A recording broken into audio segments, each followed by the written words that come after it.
when this show came up, the Grateful Dead in the shape of Rock Scully told us that's what had happened in the past and this is what should happen at Altamont. So basically we agreed to it, you know. I mean, I arrived at Altamont the day before it happened. So we didn't really, the honest truth is that the Rolling Stones didn't have a fucking clue. We didn't know what was going on, really, I mean, one feels kind of embarrassed to admit it, but we didn't. And we agreed to that, and the idea was that all the bands that were going to play there were going to give some money to the Angels to pay for beer, but the Angels would sit by the generators and, you know, as had happened before, and life would be sweet. So that was, in essence, where that idea came from, and it was just one of many ideas that we just kind of accepted to do, you know, just to move things along. As it happened, the $500 came from out of my pocket because I kept saying, well, where's this money coming from? And everyone would say, well, the bands are going to pay for it. Well, how do we get the money from the bands? We'll go and get it off the bands. Well, there was a lot of other things to do in the interim. So I gave them the money, and they still owe me $500, the bastards. They obviously haven't paid you back. No, I wonder what that is now. Compound interest, it must be about 16 million bucks or something by now, mustn't it? By this stage, I think you'd already dubbed them the greatest rock and roll band in the world, hadn't you? Well, yeah, but thereby hangs a tale, because actually they were dreadful, you know. I mean, we got to America and we were rehearsing for this American tour, and they were just diabolical, and I was listening to it and thinking, this is fucking dreadful, man, this is not going to work, you know. And there were two beautiful girls. We actually were on a set in Burbank, California. Warner Brothers had their film set there that was what was the film?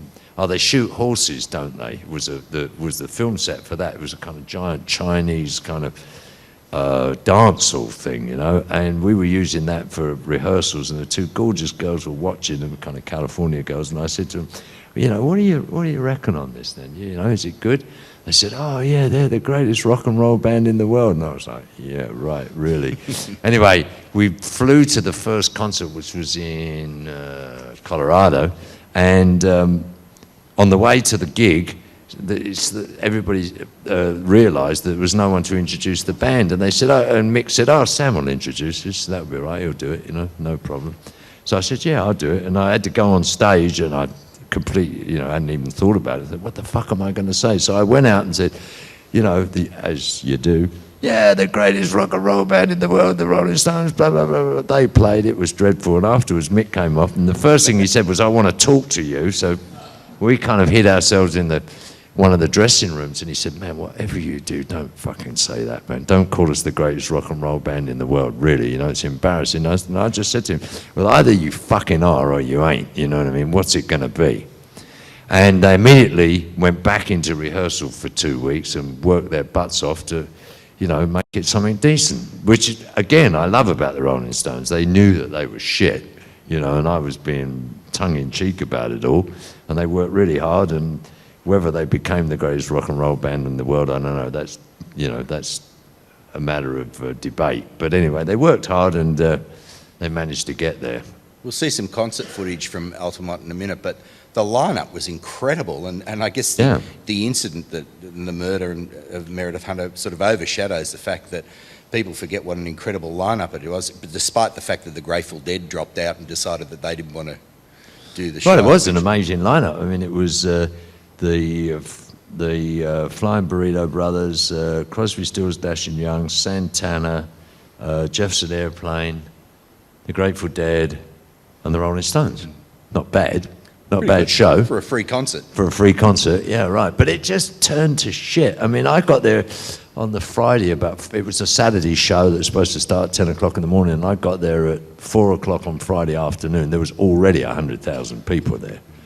And Friday night, I got there with Keith and Mick, actually. We went to have a look, and then Keith decided he wanted to stay. Mick decided he wanted to go back to the hotel, so he went back to the hotel, and I stayed with Mick. And we stayed there all Friday night, and it just got weirder and weirder and weirder. It was bitterly cold. It was in the desert. It was a shocking place. And I hadn't chosen the site. You know, other people had chosen this site. We'd been kind of basically, here it is, you know, get on with it. The stage, which had originally been built for the side of a hill, for which it would have been perfect, was, you know, actually 600 centimetres, 600 mil high. So that's like, you know, less than a metre high, like this high, ridiculous. And in the wrong place, everything was wrong about it. And at night, that night, I went around looking at the people there, 100,000 people. They'd pulled up every fence post for miles around, pushed over barns, and people were burning whatever they could burn to make bonfires to keep warm. You know, it was like a scene out of Sodom and Gomorrah, man. It was shocking.